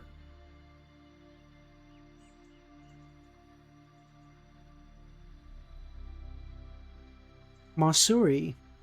I see. Those who have claimed to see the Mosuri ghost went mad and died within the year. I've heard both church factions send experts to search, but finding nothing. Sounds plausible. I'll catch up with you tomorrow night, or the following morning, Lumion said to Asta. Alright, Asta said. On his way back to the surface, Lumion carried the carbide lamp and passed by the entrance to the catacombs. Once again, he saw the arch adorned with white bones, sunflowers, and steam symbols. Looking at the words, "Stop! The Death Empire lies ahead," Lumion said. Suddenly, a figure emerged from behind the stone arch and bellowed, "Halt!" A figure donning blue vest and yellow pants emerged. His light yellow eyes, slightly clouded, locked onto Lumion. "Can't I go in?" Lumion feigned. "You need to purchase a ticket upstairs and bring a candle with you," the man said. "I have a friend buried inside. Do I need to buy a ticket to pay my respects?" Lumion said. The old man eyed him up suspiciously. "Don't tell me you're one of those Quartier de Cathedral Commemorative College students. Those troublemakers always like to concoct lies to sneak in. They sing, dance, and feast in the ossuary." Fine, fine, go in. Just remember to bring lit white candles. That's my only demand." "Alright," Lumion said, "I'll bring a white candle next time." The old man nodded, relieved. Lumion turned around and followed the restored path up to the stairs to the surface. Over 100 meters away, he suddenly spotted a black shadow from the corner of his eye. The shadow was hunched, shuffling behind a row of stone pillars on the left. Lumion glanced over and noticed its intangibility, as if it was almost illusory. Instinctively, he raised his carbide lamp, casting a bluish-yellow glow. The shadow disappeared as though it never existed. Lumion quickly scanned the surroundings but found nothing. Could it be the Mossuary ghost? Moments later, Lumion started laughing, nearly doubling over. Come at me, I want to see how you kill my family and cause their deaths." Fuck.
As planned, Lumion circled the vicinity of the cafe before making his way back to the Auberge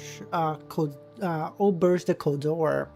He headed straight for the third floor, where the lunatic resides, and arrived at room 310. He hammered on the door. "I'm dying!" the wailing spat out from the inside. "I'm fucking dying too!" Lumion spat out. Startled by the response, the lunatic fell silent. Lumion didn't knock again. He produced a small wire and fidgeted it with the keyhole. With a click, the door swung open. Lumion found the madman kneeling with his thick black beard nearly covering his eyes. "I've encountered the ghost too," Lumion said. The lunatic visibly trembled, his fear-filled eyes showing the faintest glimmer. "Are you sure it's the Mossuary ghost?" Tweak the tweaker. I don't know. That's why I'm asking you to confirm." Okay, so Lumion's just, I assume Lumion is, provoking the man to digest his potion. I doubt anything happened. Do I know? I don't know. No. Are you sure it was the Mossuary ghost?" The man smiled. Or the man caught his breath and asked. "He's in that state of intermittent lucidity Charlie mentioned." Lumion smirked and said, "I don't know, so I want you to confirm." "What did the Mossuary ghost look like?" A black shadow, like a lonely old man. Its back was hunched and it moved slowly," the lunatic described.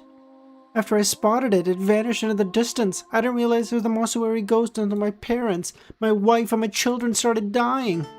It's eerily similar to my experience, Lumen frowned. How did your family die? Were they attacked? I felt something watching me from the shadows, but I didn't face anything else, or I wouldn't have made it this far. My child became ill and died at the hospital. We just cleansed and interred him into the catacombs when my wife snapped and hanged herself. That's when I recalled the legend of the ghost. I took my parents to the cathedral and asked the padre to protect us. Lumen is talking normal. No, Lumen is not talking normally. Come, he's not. No, trust. I know better. Let me cook. Let me cook. The church took it seriously and had assigned 3 clergymen to stay at home. Nothing happened during that time. I thought the nightmare was over. But after the New Year's, the clergyman left. Soon after, my father strangled my mother and ended his own life with a table knife. I can't remember much after that. Sometimes I wake up and realize I moved here at some point. The lunatic's eyes revealed unmasked anguish. Lumen felt like a tight wound sprung, ready to snap at any moment. They said the ghost would kill anyone who appeared there back then, but this lasted until the New Year's. Lumen keenly noticed that the lunatic's accounts differed from the legend. The lunatic shook his head. I don't know what happened. I thought the nightmare was over. Otherwise, the 3 clergymen wouldn't have left. A curse with no time limit until everyone's dead? Lumen formed a new hypothesis. He stood up and told the lunatic, I may have encountered the ghost too. Let's see who lives longer. If I figure out how to break the curse, you can pay me. Solution. A solution! The lunatic's mouth twitched as he echoed Lumen's words. He then raised his hands and clutched his hair. I'm dying! Lumen intended to ask the lunatic's name, something to inscribe when he laid him to rest, but he shook his head and left the room. Back in his own room, Lumen sat on his desk, mulling over how to break the curse. Although theoretically, the curse may not take effect until the New Year's end, leaving no urgency for now, Lumen couldn't rely on the ghost's apparent delay. Moreover, he had no immediate family, so he stood a high chance of being the curse's first victim. It could happen in the latter half of the year, next week, tonight. Come to think of it, that man might still be alive. If the ghost could help me kill him, I'd owe it a debt of gratitude. Lumen started laughing. In the dream, he had lied to Ryan and the others, claiming he'd forgotten his original name. He simply wanted to avoid mentioning it. When he was young, his family had been well off, but the man he called father turned out to be a philanderer and a gambling addict. Dude, what? Lumion? Oh, so when Lumion said, like, I forgot my original name and, like, basically everything before I met Aurora, it was because he didn't want to tell the investigators. Oh, that makes so much sense. Oh, his mother died from a grief-induced illness, and his grandfather went bankrupt. They lived together in the slums until his grandfather died a few years later. And the old man that he buried that looked like his grandpa was actually his grandpa. And then he went fucking destitute after that. Oh. Everything makes so much more sense. Okay, see? See, it was all gonna click eventually. I'm just a little slow. Thus, after being adopted by Aurora, Lumion willingly asked to take her last name and change his own. Lumion didn't know if the man who had only provided genetic material was dead or alive. If he was dead, it was a blessing. If not, he hoped the Mossuary ghost would step up its game. Dude, that is next level hating. He's like, hey ghost, listen, I don't know if you plan on killing me and stuff, but like, if you do, take him first, okay? Would you get it together? I know he's far away, but like, step your shit up.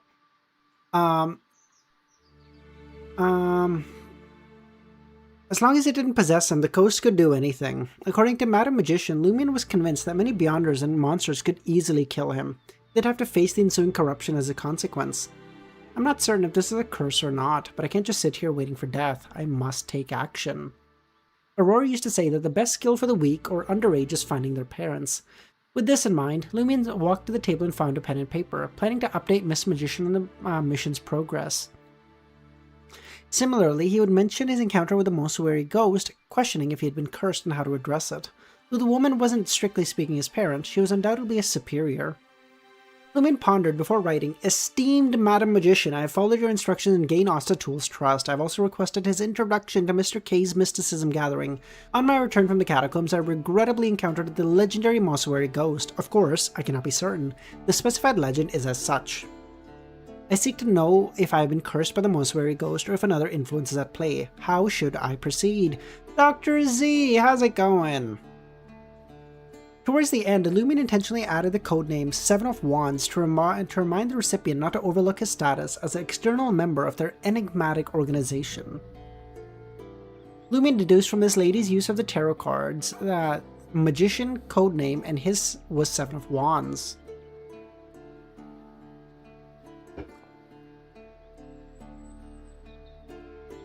He suspected Madam Magician may belong to the clandestine organization symbolized by tarot cards and devoted to a powerful entity. The major arcana were official members possessing formidable abilities. Each minor arcana, however, served as peripheral members undertaking various missions. After unfolding the letter, Lumin meticulously busied the room, meticulously cleaned the room, crushed a few bedbugs that had crept in from next door and disposed of them. Once done, he lit the candle and conjured a spiritual barrier to summon Miss Magician's messenger. Before long, the candle flame transformed into a deep blue. As the unfocused light blue eyes scanned the area, much better than last time. Truth be told, I'm not much fond of the bedbugs either, Lumin chimed. Right? No creatures appreciates those pests, the messenger smiled. Lumin shared sensed a shared sentiment, as if both sides despised the same thing. With that, Miss Messenger extended her hand, devoid of any skin texture, and the letter floated up. Lumin watched the doll seize the letter and vanish with a bursting bubble. He sighed with admiration and thought, having a messenger so cool. After concluding the ritual and tidying up, Lumin returned to his bed, awaiting for a response. Songs echoed from the underground bar, but Lumin received no reply. Does Madam Magician have other matters to deal with? No time to read my letter? Bro, you think you're the only one she's dealing with? Is he probably the only one she's dealing with? It's Force. I doubt she has more than 0 things happening at a time. She's lazy as fuck. But he doesn't know that, okay? You should be more understanding of your superior's situation. I can't keep waiting. I must devise other ways to protect myself. Transparent! How's it going, man? Lady. Ma'am. I don't know. Neither Hunter nor Provoke could grant me the power to combat curses. If it is a curse. The answer doesn't either, unless I genuinely pray to that concealed existence. But how would that be different from suicide? If I can't pray to that existence, I can seek out that... If I can't pray to that hidden being, I can seek out that great existence. I bear his seal upon me. Even if I obtain his permission when I claim the boon, I dare not beseech him again. Yes, I can entreat him to help me lift the curse. Lumin acted swiftly, setting up the altar. Since Miss Magician hadn't specifically outlined the ingredients for the great existence's domain, Lumin believed that whatever he employed wouldn't impact the final outcome. Plague! How's it going, man? How you doing? He arranged orange candles made of citrus and lavender, symbolizing the deity. I thought... Bro, what do you mean, finally? It's been like 3 days. Looking for like 30 minutes? No worries, Transparent. Appreciate you being here. I switched up to lady because I feel like I recall you using... I feel like I recall you mentioning that you were a lady. Unless I'm remembering wrong. I try to remember everyone as best I can. We're getting to the point where there's a lot of you. There's a lot of you guys, so I don't always remember correctly. I apologize, but like I try. I do try.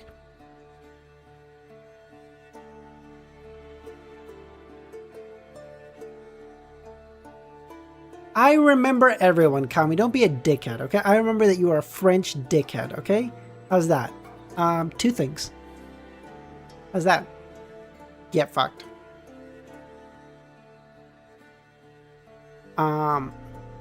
After completing the preparation, Lumin stepped back and examined the 3 yellowish candles and recited in Hermes, "The fool that doesn't belong to this era, the mysterious ruler above the grey fog, the king of yellow and black who wields good luck.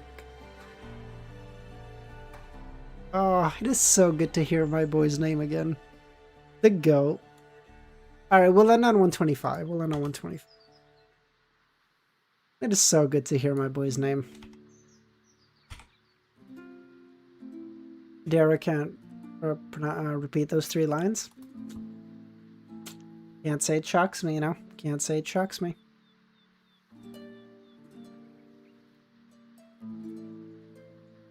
Okay, I don't want to judge too harshly because I don't know what it's like to have. I think she mentioned once that she has dyslexia. I can't imagine what it's like to have that.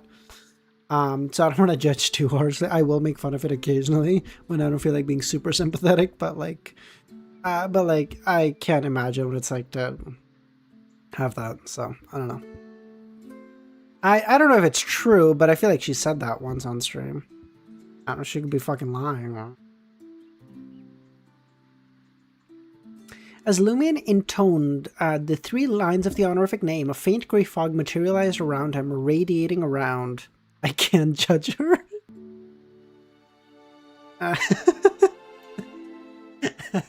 Okay. Never mind, Dr. Z. She's...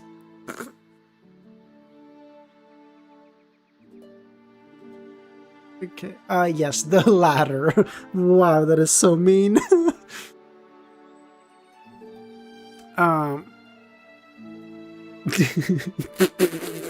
Transparent.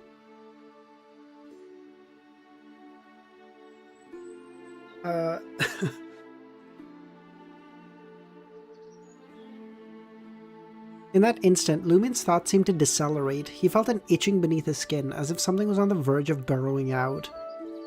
A distant, inscrutable gaze from the unfathomable heights appeared once again. Collecting himself, Lumin continued his prayer.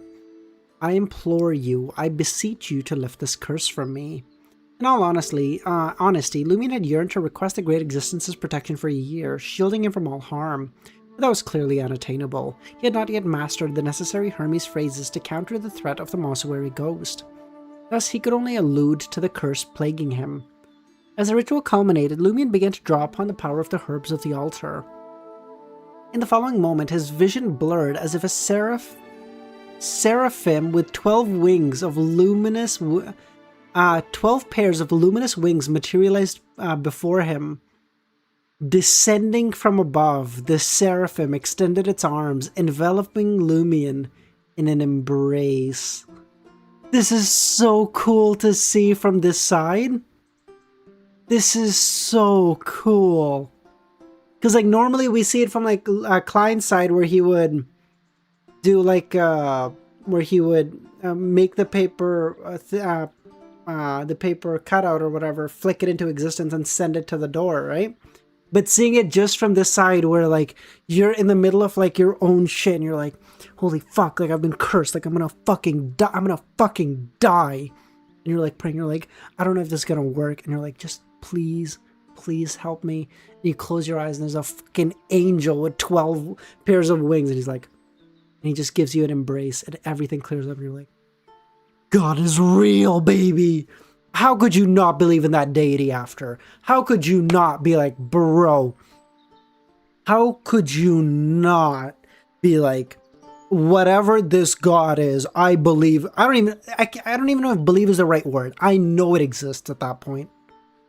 Right? It's not even like I believe, because for belief there needs to be like an absence of proof. This is the very definition of proof. You're like, holy fuck, I know this God exists. Bro, this God is asking me to kill these fucking 4 people? No problem. My God must have a reason. On it, good sir. No problem. Like, no questions asked.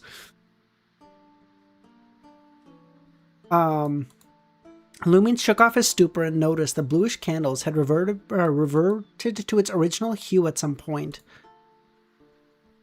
Recalling the surreal encounter, it felt like a dream. He couldn't help but mutter to himself, Did I just see an angel? Did that great existence send one of his angels to protect me? Until today, Lumin had only heard of angels in the sermons of the EBS church, never anticipated that he would get to experience an angelic embrace firsthand. According to Miss Magician, that was at least a high sequence 2 entity. Even if only a fraction of its power had been projected from afar, it was angelic. Lumion felt an even deeper reverence for the enigmatic organization that employed tarot cards as their moniker, and the great existence that sealed the corruption within.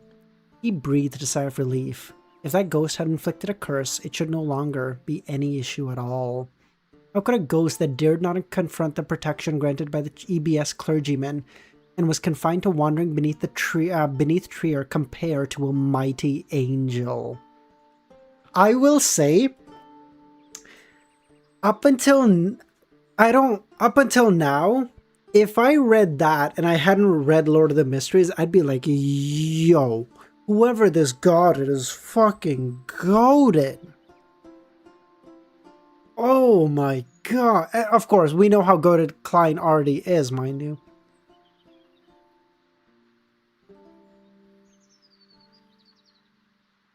You know what's funny? In Lord of the Mysteries, Klein stated not using the angel openly to not scare people, like the Abraham film. Yeah, exactly. He's like in his own shit. He's like, no, fuck it. Probably works out. One of my favorite manhwas returned today. Which one's that, Chris? And nevertheless, trepidation gripped his heart. He had prayed for the curse to be lifted. What if the ghost employed a different method of killing than the curse? He waited until midnight, but the magician's response never came. Unable to risk sleep, he laid on his bed, shutting his eyes to rest. Staying awake all night posed no challenge for him. At 6 in the morning, his body and mind would reset simultaneously. That is so cooked. He's like... Okay, this is like a weird comparison, but what it's reminding me of is like Gojo from JJK using like RCT, like reverse curse technique. Like, his brain is being fried by staying up all night, but then it like heals itself at 6 a.m., which is so fucking cooked. Music changed this chapter? Okay. It wasn't until the latter half of the night that the cacophony of Rue anarchy died down. Lumion discerned the faint chirping of insects in the distance, and even more remote whistle. Abruptly, his body felt leaden, and his breathing grew labored, as if someone had swaddled him. This isn't good. Lumion tried to rise, but he could only move his arms. I think it's right now. Yeah, Kami. Yeah, I think it's right now. The same thing as last time, Kami?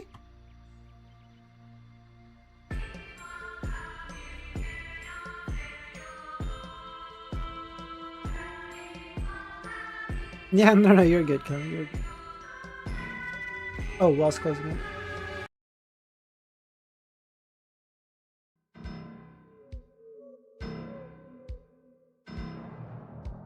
I feel like someone just subscribed, but I definitely missed it. I don't know. Sorry. I will get better at this, I swear. Fucking 10 months in. Lumion tried to rise, but he could only move his arms. His eyes wouldn't even open. His arms felt restrained, barely able to lift a few centimeters off the bed. In the next moment, Lumion's body turned frigid and his nose felt damp. It was as if he had been stuffed into a sack and hurled into the depths of the river. His breathing faltered, his chest tightened with pain, and his thoughts decelerated.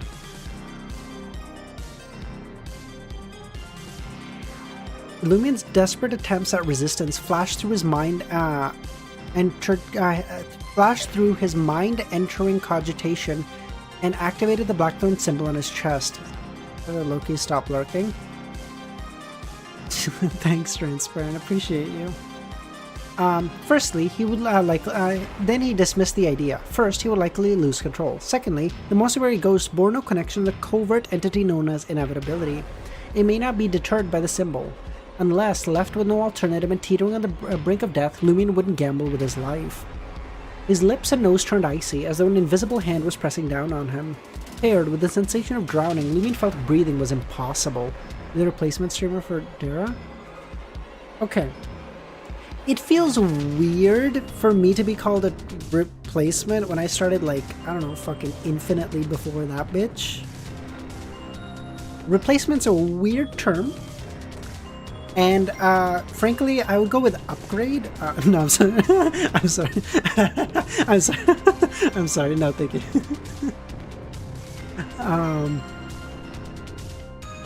Words like hunter, provoker, dancer, corruption, seal, and fallen Mercury flick through Lumen's mind, each forming fleeting thoughts and before dissipating. Fallen Mercury. Fallen Mercury.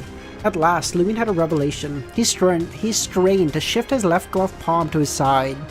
He had already positioned the evil dirk in the most accessible location to handle potential emergencies.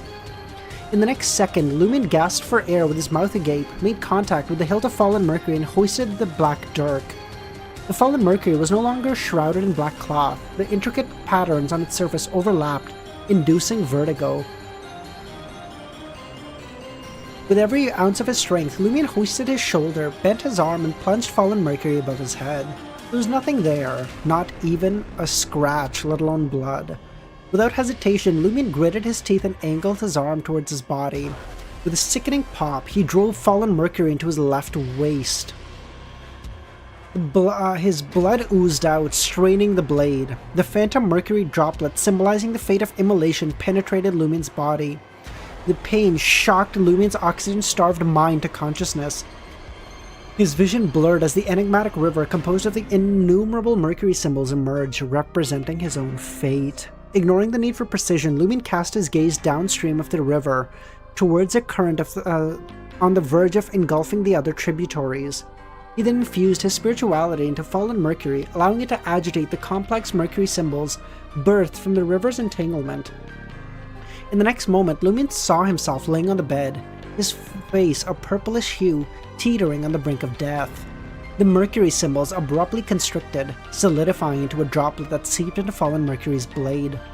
Almost instantaneously, Lumen felt his entire body relax. Sensations of drowning and suffocation vanished. Simultaneously, the pain enveloped him. He couldn't help but emit a small groan. Flames erupting from his body, searing his flesh. He utilized the pain of being incinerated, stored in the Fallen Mercury, to trade for his fate of being assaulted by the ghost. He'd escaped a state where he couldn't even struggle, and the attack didn't come again. Fallen Mercury could stab others or Lumen himself, replacing an unwanted fate. He was ignited, reliving the agony of battling the flaming beast. Wait, you're trying to convince me that Klein couldn't get rid of a fucking ghost's curse? Press X to doubt is what I say. There's something more malicious going on. Methinks. No worries, Transparent. I appreciate you popping by. But he's getting killed. What else is happening, Kami?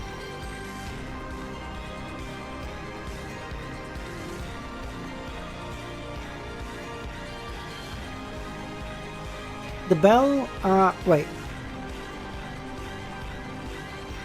Braced for the onslaught, Lumion rolled beneath the bed. Thrumping against the floor, he rolled back and forth to smother the flames engulfing him. After a while, it was unclear whether Lumin's strategy had worked, if the fire brought on by fate had run its course, or if it was a combination of both. But he was no longer consumed by a scarlet inferno. However, his clothes were in shreds, his body was marred with charred wounds, his nose teetering on the edge of detachment, and the singed hair emitted a burnt odor. For an ordinary person or most low-sequence Beyonders, this was an injury beyond resuscitation. Lumion strained to keep his eyes open and focused, fighting the urge to pass out. As time ticked away, he sensed his life rapidly ebbing. He clung to consciousness, gasping for air. Finally, Lumion heard a beautiful chime of bell. The bell struck 6 in the morning, Trier time, its peal echoing through Rue Anarchy and beyond. Dawn's first light had crept over the horizon, and Lumion snapped to attention, his pain gone. His body and mind had completely reset. Lumion exhaled in relief, stood up, and looked at the tattered remnants of his one crisp shirt and pants. His skin had also returned to normal. Already in a financial bind, he couldn't help but sigh. He now needed new clothes. Still, he'd managed to survive the ghost's initial attack, likely a first in the annals of its dark legend. Thank you, Kami. From the looks of it, it is not a curse. Lumion changed into fresh clothes and stepped into the washroom to splash cold tap water on his face. Gazing into the mirror, he's noticed that some of his hair had shortened, and the golden dye had faded in places. these external changes couldn't be reset. After washing up, Lumion returned to room 207 and was startled to find another letter awaiting him. With a shake of his hand, Lumion picked up the letter and unfolded it. Excellent work. Engage more with Mr. K and exhibit your wild, fanatical side as he converts you and extends an invitation to his organization.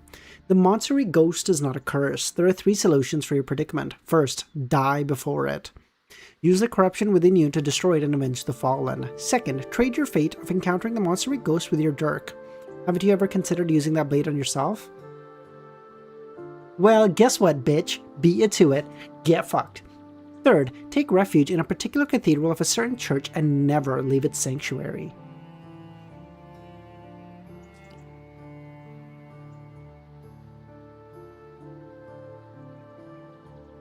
Because it's not real sun, it's EBS. Oh, Dr. Z!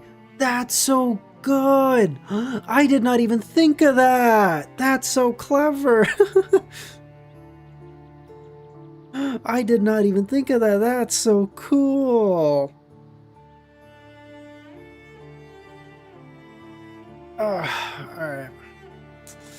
Alright, I will change the stream title so that I don't fuck myself up for next time.